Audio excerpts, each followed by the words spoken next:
conocer en la universidad, reconocen, se autoperciben, reconocen su discapacidad, y en base a eso te dicen, bueno, te hablan, por ejemplo, me ha pasado con no vidente, ¿me ayudas a bajar la escalera? Sí, genial. ¿Me ayudas a buscar tal cosa?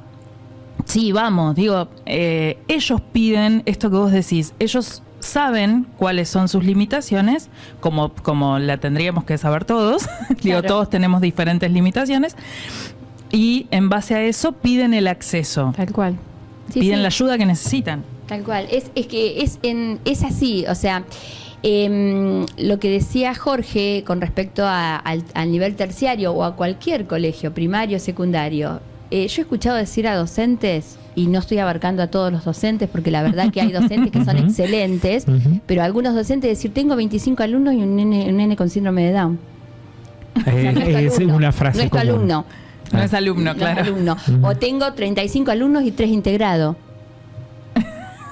Claro. ¿Sí? Entonces esas cosas es lo que, ahí es donde tenemos que cambiar.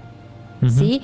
Pero si vos vas a seguir viendo a la discapacidad y al que supuestamente no tiene ninguna discapacidad, entonces no vamos a poder hablar de inclusión. De hecho, yo con respecto a la educación tengo mis reservas, ¿sí? Yo creo que se habla mucho, se hace poco, como siempre sucede.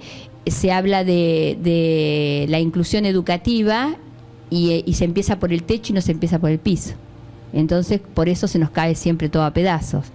Porque una manera de empezar por el piso sería empezar con los que están estudiando, ¿sí? Para que la mirada cambie. Con la formación docente. Con la formación docente.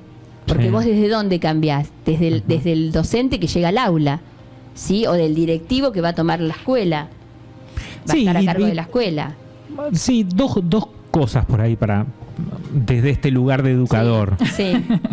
Cuando vos decís las bases, yo pensé en nivel inicial. No, bueno, sí. Nivel inicial tiene también un montón de lugares donde podría empezar a hacerse la ayuda que cada uno necesita para poder transitar la primaria y la secundaria. Sí. ¿No? Este es un lugar. Sí. Y que en algún momento tuvimos con Roberto Bauduco y con muchos profesionales de 9 de julio algún trabajo sobre eso en las localidades, que fue muy lindo. Habría que reflotar eso por ahí desde el consejo. Sí. Después se los acercamos. Después acercamos el proyecto.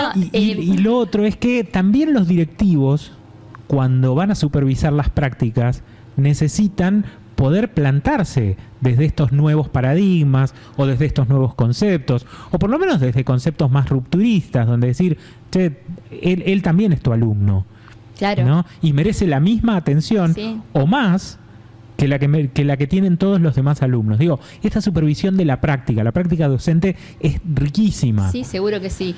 Seguro que sí. Bueno, yo soy jubilada docente, o sea que, por eso digo que esto de la integración a mí mucho no me gusta, porque creo que se puede manejar desde otro lugar. Pero lo que vos decís del nivel inicial está bueno. El tema es que si vos no tenés docentes preparados, porque también pasa por eso, ¿sí? Si los docentes no están preparados, por ejemplo, tenés a alguien con discapacidad visual, y no sabe braille el docente, ¿cómo hace para poder integrar ese alumno a su propia clase? ¿Sí? Entonces, es importante que los docentes tengan capacitaciones o dentro del profesorado tengan una materia que durante los 4 años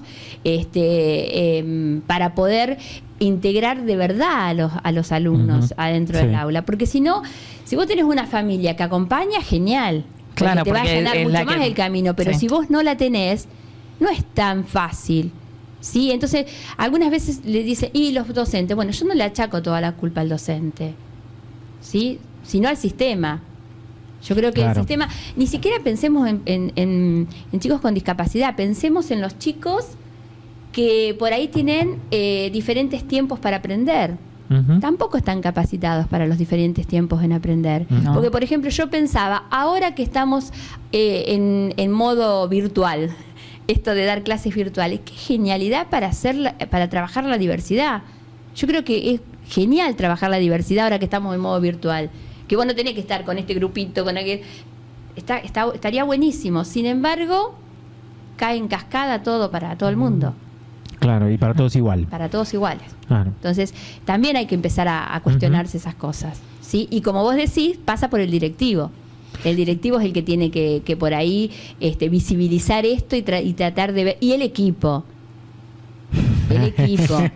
Que la verdad que ojo que le toca el riñón ahí. Por eso, pero durante 28 años, la verdad, honestamente, la lucha es con el equipo. ¿Viste? Yo tuve 28 años de docencia, no sé si habrá cambiado o no el tema, espero que sí, pero digo, el equipo tiene que ser el fuerte de todo, el que domina el eje Sí, creo que, digamos, hay un montón de deudas dentro del sistema.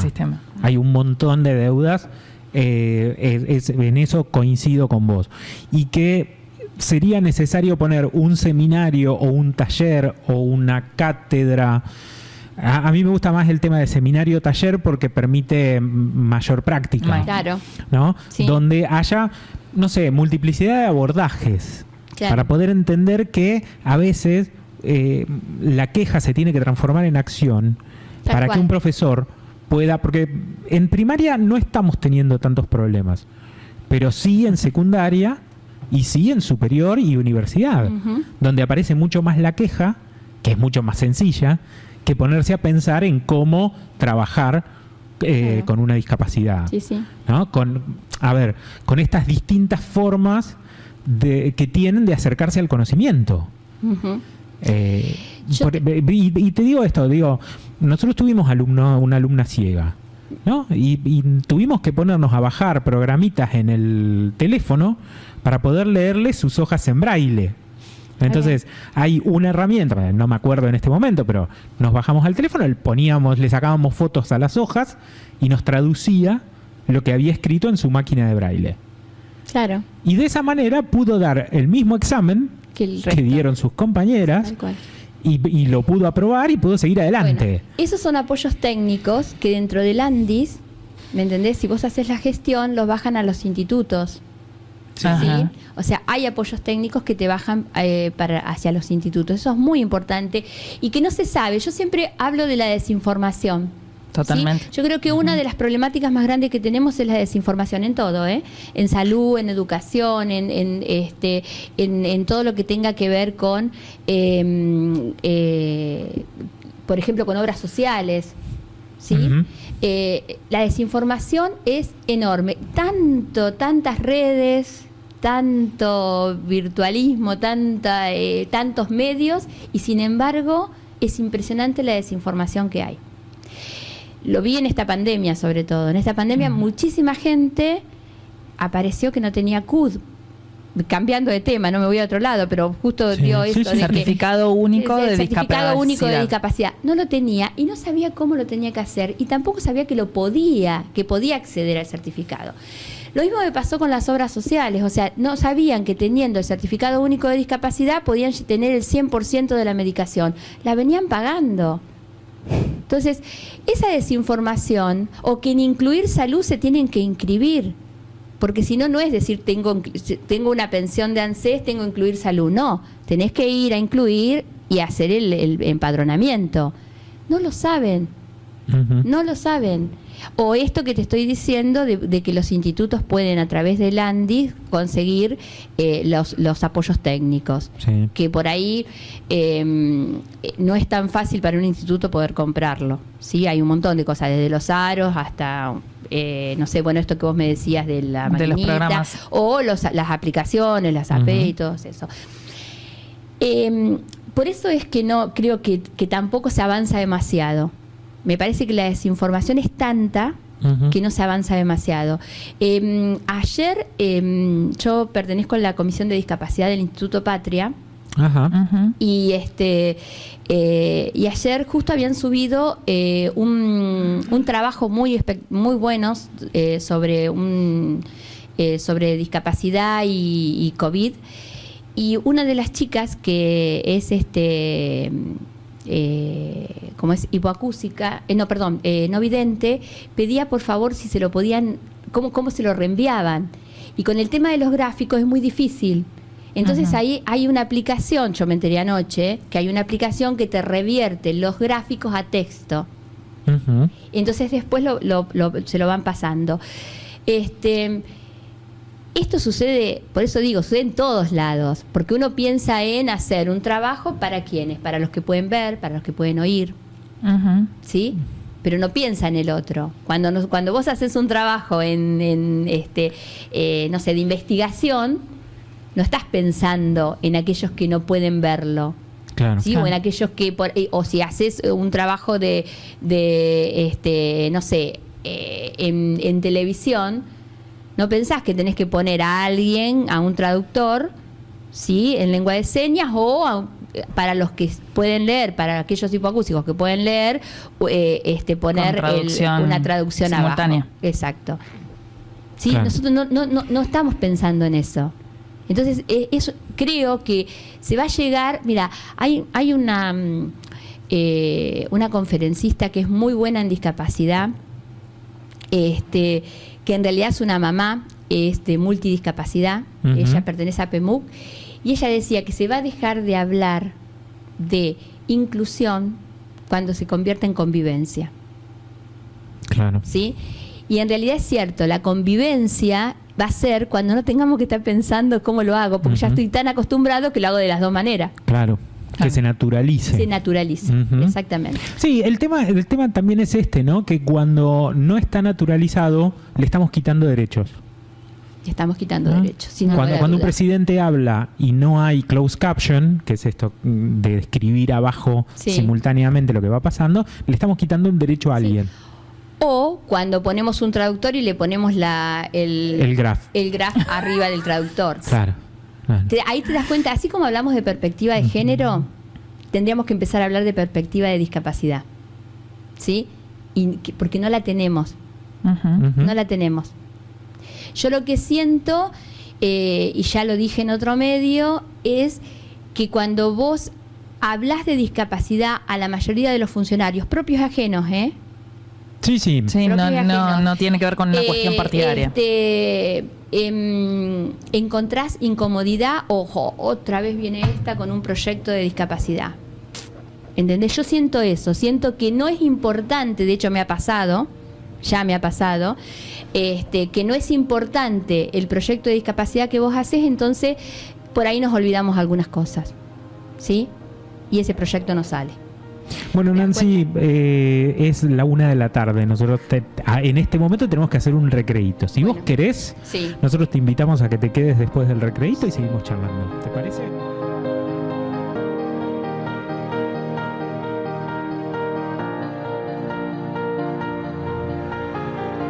Volvemos con la invitada, con Nancy. Nancy, te quería preguntar sobre el trabajo en el consejo, Bien. porque hablaste de presentación de proyectos y demás. ¿Fueron en el consejo? ¿Cuáles fueron?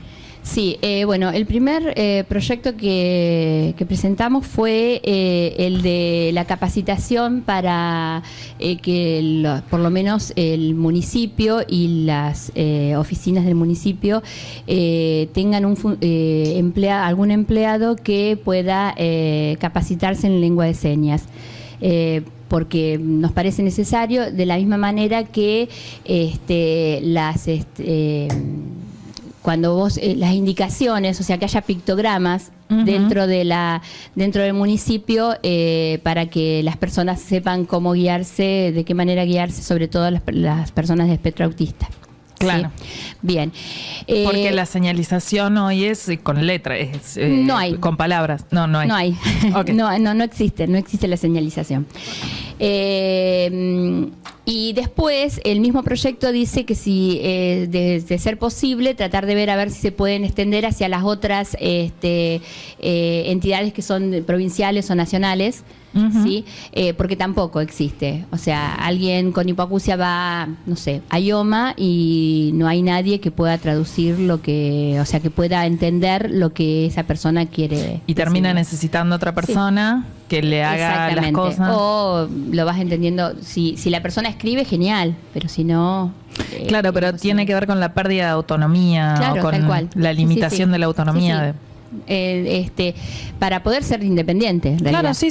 Bueno, y casualmente uno de los últimos proyectos que presentamos, que fue el protocolo para si una persona con discapacidad se infectaba de COVID, tener un protocolo tanto en la clínica como en el hospital, y ahí nos dimos cuenta que en realidad tampoco hay en ninguno de los dos, ni en la clínica ni en el hospital, un traductor de lengua de señas, o sea, no solamente por el COVID, para lo que fuere. Llega una persona y no hay nadie que pueda ser su traductor, ¿sí? Claro. ¿Y hay algún tipo de protocolo a nivel municipal o a nivel provincial que sea válido, que sea interesante para poner en práctica? No, en realidad después que presentamos el proyecto y una carta desde las asociaciones y algunos profesionales, el comité de crisis nos llamó a reunión el martes pasado, y la verdad que tuvimos una reunión genial donde ellos habían preparado un protocolo. Vicky Caputo, la doctora Caputo, nos acercó un protocolo que ellos habían diseñado a través de, yo le había acercado a María José Gentile el protocolo de Santa Fe, claro, protocolo de Santa Fe, que la verdad que está excelente, porque toma discapacidad por discapacidad, cómo tratar, tanto los doctores como las enfermeras o cualquier personal de las instituciones de salud se tienen que dirigir a estas personas o cómo lo tienen que recibir, digamos. Bueno, la reunión fue excelente porque Silvia Séptimo estuvo junto con Paulina, que es una chica que es hipoacúsica. Entonces ella, una de los temas fue ese, saber de que no hay traductor, o sea, está Silvia. Es la única que tenemos. Claro, eso te iba a preguntar, si había en 9 de julio gente para ocupar esos que lugares. Hay es Silvia, si bien hay gente que ha estudiado, y creo que hay 2 o 3 profesores ahora acá, pero de lengua de señas. Pero bueno, eso es lo que hay que tener en cuenta. Entonces, creo que tanto el director de la clínica como los directores del hospital deberían capacitar a alguien para aprender, no ahora, porque estamos encima de la pandemia, pero sí para futuro. Bueno, también tiene que ver con esto que hablábamos en el bloque anterior de la falta de, no sé dónde se estudia acá el profesorado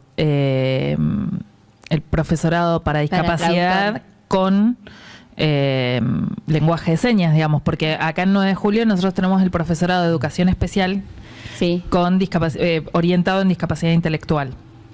No sé en la región dónde se puede estudiar. En La Plata, en Pehuajó está. ¿En Pehuajó está? Sí, en 147, En La Plata también. Instituto 147. Ah, está bien. Igualmente hay algo que tiene que ver con el acceso. O sea, Claro, sí, por con eso la lo formación decía. de los recursos de acceso, porque después sí podemos llamar a la traductora, pero cuando se acerca una guardia, ponerse en el lugar de esta persona, una discapacidad que se acerca a la guardia y quiere decir algo, y no hay nadie que lo entienda. Sí. Y estamos en un servicio de guardia. Y es urgente. Entonces, Igual. Digamos, la lectura de síntomas, cuando hablamos de clínica, la lectura de síntomas se hacen sobre los decires del paciente. Entonces, ¿qué lectura podemos hacer como profesionales clínicos desde un hospital si no hay un decir legítimo del paciente? Claro, tal cual. Bueno, pero ahí volvemos otra vez. Hay falta de perspectiva de discapacidad. O sea, no se toma en cuenta eso. Vos tenés una amiga que compartimos en común, que es Paula Montalbano, que ella tiene organizados unos grupos de aprendizaje de lengua de señas. En este último aparece un bombero de otra ciudad lejana, de 100, 150 kilómetros, donde el cuartel, con el apoyo de la comunidad, le paga el remis a este bombero para que venga a aprender, y de esa manera él tiene que ir después, el compromiso es después, tiene que ir y dar una clase a sus compañeros para poder entender en una situación de emergencia. Digo, no es que va a salir traductor. No. Es lo básico, es poder entender y que esa persona se sienta escuchada y contenida. Claro. También otro de los temas que se habló y llegamos a un acuerdo es que en lo posible que cada familia tenga un perfil, ¿sí? Que pueda lograr hacer un perfil de la persona con discapacidad que está en esa familia, ¿sí? Que obviamente lo van a hacer los profesionales a los que acude. Entonces, vos llegás a la guardia, como dice Jorge, ya con un perfil, con la medicación que toma, cuál es su diagnóstico, cómo se tienen cómo tienen que dirigirse. Por ejemplo, vos decís su profesional de cabecera que acompaña a la familia a hacer este perfil para que en caso de una infección, de un COVID, una infección, pueda el médico que lo va a atender en la emergencia tener una base desde dónde atender. Desde dónde actuar. Primero porque hay algunas discapacidades que no pueden dejar de tomar la medicación. Claro. ¿Sí? Entonces es muy importante. Y segundo, en el caso de las personas con autismo, que el cambio ya del ambiente ya puede generar una crisis. Ni digamos el tema de conocer personas distintas. Entonces, que el médico sea siempre el mismo, que las enfermeras sean siempre las mismas, que la señora que va a que el personal que va a limpiar la habitación también sea la misma y tenga y sepa cómo tratarlo, por lo menos tener algunas indicaciones. Por eso, en esto sí es importante la capacitación en este momento. ¿Sí? Capacitar por lo menos a un grupito de profesionales que en el caso de que acuda alguien infectado de COVID y tengan autismo, estén preparados. Y en general, cualquier discapacidad, estén preparados, que haya un grupo. Sí, a veces ni siquiera es necesario, hay gente que necesita una contención particular sin algún tipo de discapacidad visible, y necesita una contención especial en un momento determinado. Mucho más alguien que quizá tiene una discapacidad puntual. Por eso esto del perfil creo que es, la verdad que es ideal. Es ideal incluso para todo el mundo. Si uno tuviera un perfil y decir, bueno, mira, llego y te lo muestro, entonces ya sabes de ahí de base cómo no te tengo que contar toda la historia. No te tengo que contar toda la historia, y más que nada cuando es algo urgente. Claro. Que no hay tiempo para contar la historia. No, y que elaborar un perfil también es un respeto a una individualidad. Claro. Porque si no terminamos creyendo que todos los autistas son iguales, todos los rodantes son iguales y las necesidades no son las mismas para todos. Y para hacer lectura política, ¿no? Como siempre. Sí. Lo que decís de Santa Fe tiene que ver con que hubo un gobernador que era médico, ¿no? Hermes Wiener. Y lo primero que hace cuando llega a la gobernación, falleció esta semana, por eso recuerdo, triplica el presupuesto de salud, donde una de las partes del presupuesto tenía que ir en investigación. ¿No? Hizo un gran fomento de la investigación y por eso hay tantos protocolos y tantos avances por ahí en la provincia de Santa Fe, porque hay una base que fue distinta en un momento porque alguien tomó la decisión de, bueno, a esto se le tiene que dar importancia. ¿No? Igual nación y provincia tienen su propio protocolo. Nosotros lo que pasa que lo que tenemos que ser conscientes en general que cada protocolo depende de la ciudad donde estamos viviendo, de la región donde estamos viviendo. Entonces tomamos como base el protocolo de nación, el de provincia de Santa Fe para poder realizar el protocolo de local. 9 de julio, el 9 de julio. Y eso se puede, lo pregunto pues no lo sé. Al ser un hospital provincial, ¿se le puede exigir que lo cumpla el protocolo o es un acuerdo que hace el...? Mira, en realidad primero es un acuerdo, pero segundo, dentro del protocolo nacional está como una política pública, como algo que tiene que ser llevado a cabo. O sea, los comités de crisis precisamente tienen que adherirse a estos protocolos. A los protocolos locales. Exactamente. Por ahí lo que tiene el protocolo de nación es que es más general. Claro. ¿Sí? Pero no quiere decir que no sea importante. Claro, es más abarcativo como lo es todo a nivel federal. Porque abarca no solamente a la discapacidad, sino también a lo que tiene que ver con adultos mayores, ¿sí? Que también, en cierta manera, están dentro del colectivo de la discapacidad, ¿sí? Porque siempre o están en silla de ruedas o demás. Y el proyecto para mí más importante que aún calculo que dentro de poquito lo voy a presentar, es el del censo. Yo creo que es la base absoluta de todo. Sin un censo de discapacidad no vamos a poder trabajar en todas las áreas, o sea, en ninguna de las áreas. Se sabe, se sabe que hay aproximadamente unos en el último censo del 2010 a nivel nacional, que tampoco fue el primer intento de censo para las personas con discapacidad, fue el primer intento que se hizo. Había dentro del censo general. Dentro del censo general había 2,5 millones de personas con discapacidad. Ajá. Y se sabía que había la mitad de eso sin CUD, o sea que no estaban dadas como personas con discapacidad. O sea, no estaban, no tenían el CUD que los habilita, que le daba el derecho de personas con discapacidad para poder ejercerlos. Ajá. Después se hizo un intento que no tuvo, en el 2017, que no tuvo ningún éxito. Y ahora, en el 2020, se hablaba de que, porque nosotros cuando estuvimos con Expósito nos comentó de que se iba a hacer, se iba a anexar a la página del censo, a las planillas del censo, una planilla de discapacidad. Pero lo que nos decía él, y en eso coincido plenamente, es que todo lo que tenga que ver a nivel nacional es general. Y claro. lo que tiene que tener en cuenta es lo local. Entonces, nosotros coincidimos junto con la directora de discapacidad que es necesario el censo. ¿Sí? Ajá.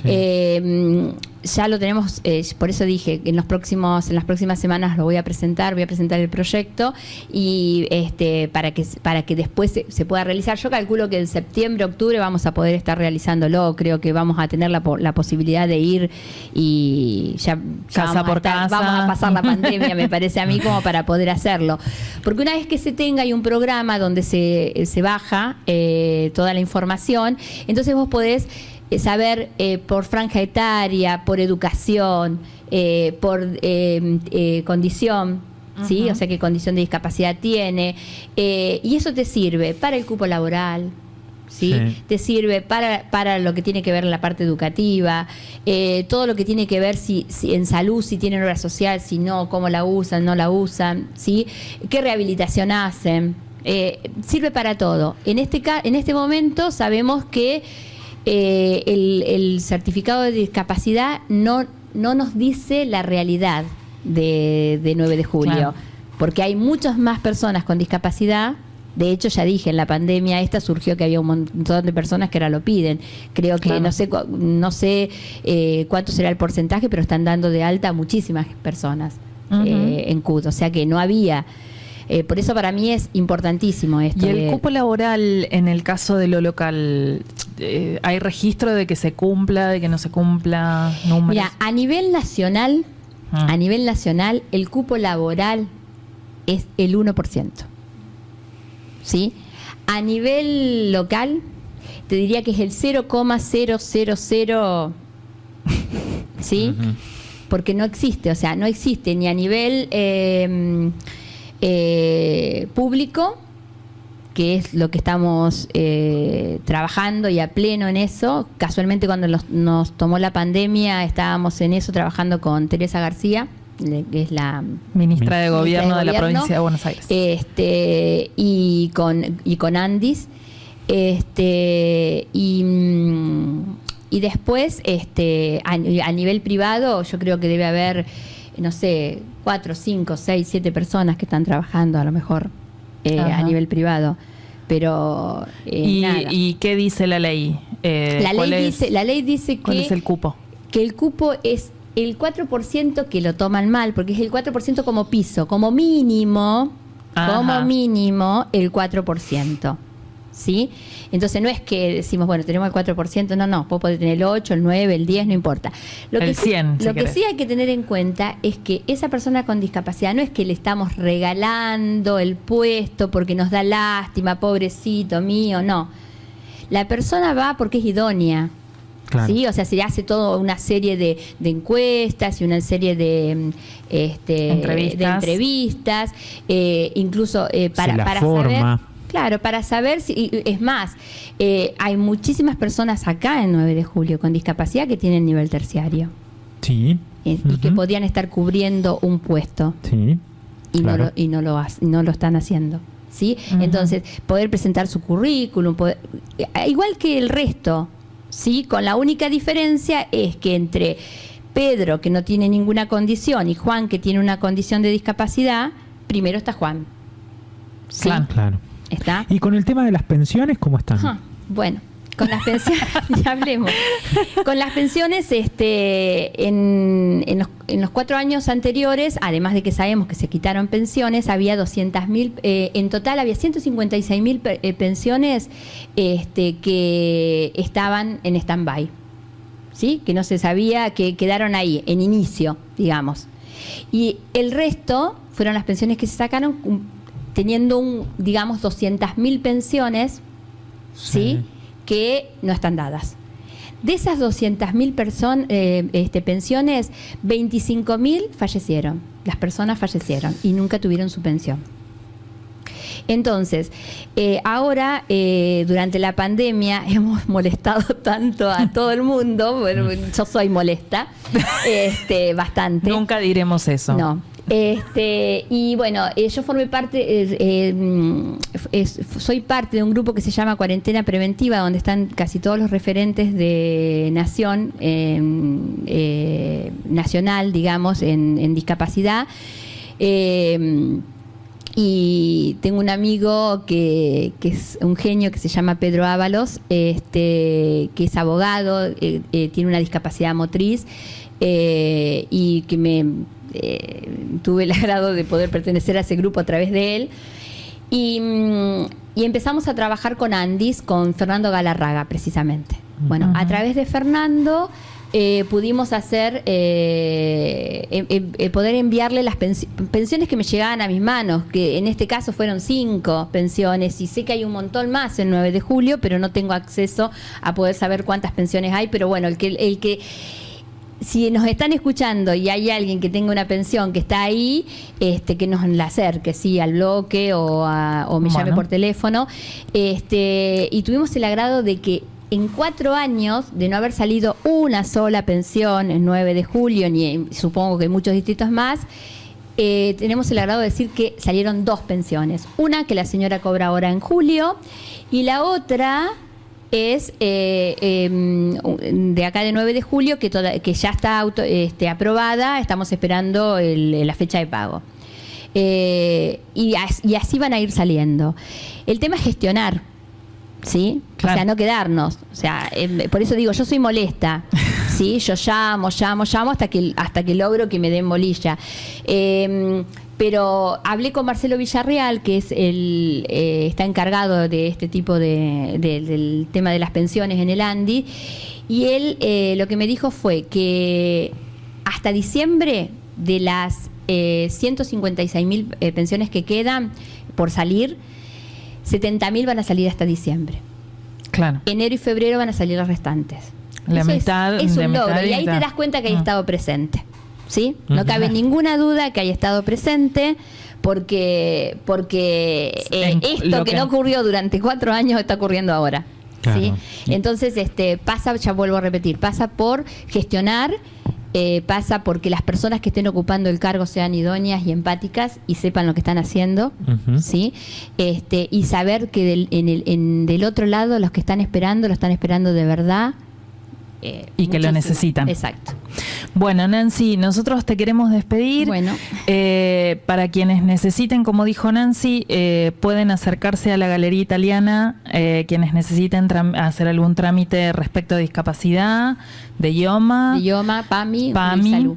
O Incluir Salud. Incluir Salud. Se pueden acercar al local 10 de la Galería Italiana, que ahora está cerrada, pero bueno, ya en algún momento abrirá.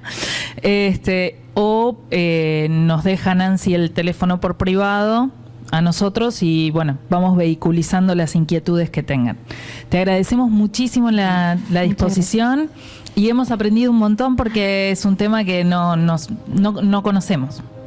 Así que muchísimas gracias. Bueno, gracias a ustedes, muchas gracias. Muchas gracias.